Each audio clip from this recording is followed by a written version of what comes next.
And on this Easter weekend, one of America's most powerful Catholics, a man once considered a contender to be Pope himself, New York Cardinal Timothy Dolan, speaking to ABC's George Stephanopoulos about what happened inside that secret conclave and the possibility of there being an American Pope someday. So let's bring in George Stephanopoulos, host of ABC's This Week. And he really did provide some interesting color about what went on in that conclave. Tell us color about is that. exactly right. There's only so much he can say. They're bound by secrecy. But the Cardinal did confess to some anxiety leading into it because of the challenges facing the church right now. And the other interesting thing he did say is, as you mentioned, he was mentioned as a possible Pope going into the conclave, but most observers believe that the other cardinals aren't ready to choose an American Pope, a Pope coming from a major superpower. He believes that over the course of this conclave, that opposition melted away and that he can now imagine an American Pope someday. And remember, the new Pope is 76 years old.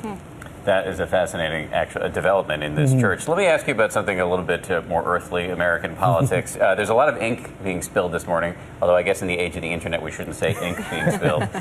Both the New York Times and Politico have stories about the speculation and maneuvering in advance of a possible presidential run by Hillary Clinton. Is this absurdly early to be discussing something like this? Sure it is, but it's not going to stop. It's only going to grow over the next couple of years. Here's what we know right now. We know that a lot of Democrats and a lot of major fundraisers in the Democratic Party want Hillary Clinton to run. They believe she will be the strongest candidate in 2016. And we know that Hillary Clinton has not ruled it out going forward. So until she does, or until she jumps in, that speculation is not going to go away at all. And what it does do is kind of freeze the field.